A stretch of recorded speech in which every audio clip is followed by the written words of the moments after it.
Imagine experiencing breathing difficulties or feeling like your nerves are on fire every time you catch a whiff of someone's perfume or cologne. Imagine walking down the street and suddenly experiencing agitation and confusion because you caught a whiff of dryer sheets from someone's dryer vent. Imagine having to turn down a social gathering or a date because people's scented personal care products make you sick. Imagine getting a migraine because your neighbor sprayed a pesticide on their lawn that you can't even see or smell. Imagine having to plan time to recover every time you ride in a vehicle because car exhaust makes you sick. Or imagine not being able to hug your grandchildren because they use a scented shampoo or laundry detergent.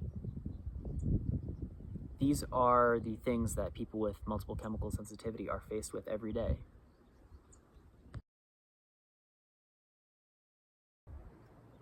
Hey folks, I'm the Canary Uncaged, but you can call me Daniel.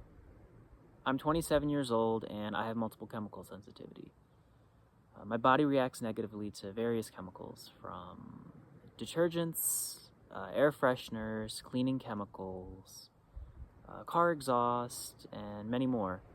And I have various symptoms that include nerve pain, trouble breathing, lightheadedness, confusion, and I wanted to share my story, so I'm starting this channel. I chose the name The Canary Uncaged because, like many people in the MCS community, I feel like the proverbial canary in the coal mine. My body reacts to low levels of these various chemicals, although, like many others, I've come to recognize that while I am more sensitive than most, this doesn't mean that there's anything wrong with me, but my body's actually giving me a warning sign that the chemicals that I'm exposed to in my day-to-day life, from personal care products, building materials, and many more, are actually harmful. And just like a canary, I react to things that other people might not be able to detect. And I chose Uncaged because while this condition affects pretty much every aspect of my life and creates a lot of social, emotional, and physical difficulties for me, I refuse to let it stop me from living my life. And I want to sort of redefine what it means to be living with chronic illness. Just because there are things that we can't do and limitations that we have doesn't mean that we can't live our life to the fullest. So my goal is to embody that and share my story in the hopes that it helps other people. We are exposed to more man-made chemicals every 15 minutes than our great-grandparents were in their entire lifetimes. If you're sitting on a couch or chair right now, there's probably a flame retardant in there. Likely formaldehyde was part of that processing, just as a small example. There's also many fragrances that are added to many products, plastics that leach into our foods, things that really weren't part of our environment even like 100 years ago. And I know there's people that are going to say, well, water's a chemical, salt's a chemical. And that's true, but arguments like that distract from the fact that there are many chemicals that are in use today in many of our products that are proven to be harmful. And there really isn't a lot of awareness or regulation about that. So hopefully my story can help shed a little bit of light on how these things can affect people. Unfortunately, me and a lot of people don't feel like we're seen and heard, and that we have to suffer in silence. And being seen and heard is such a basic human need, so I hope to raise awareness and to also create a resource about MCS. Whether you're dealing with it and you want to learn more, whether you have a loved one and you're trying to support them, or whether you're looking for a resource that you can share with a loved one in order to get them to understand what you're going through, I hope to help facilitate that. I also want to normalize the idea of sharing about MCS and other chronic health issues as well that aren't well understood by society at large.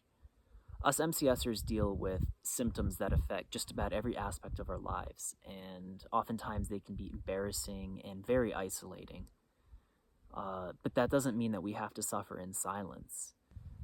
The more we share our stories, the more we can raise awareness about this very difficult condition, and the more we can educate people about how their lifestyle choices are hurting not only the people around them and the environment, but also themselves as well.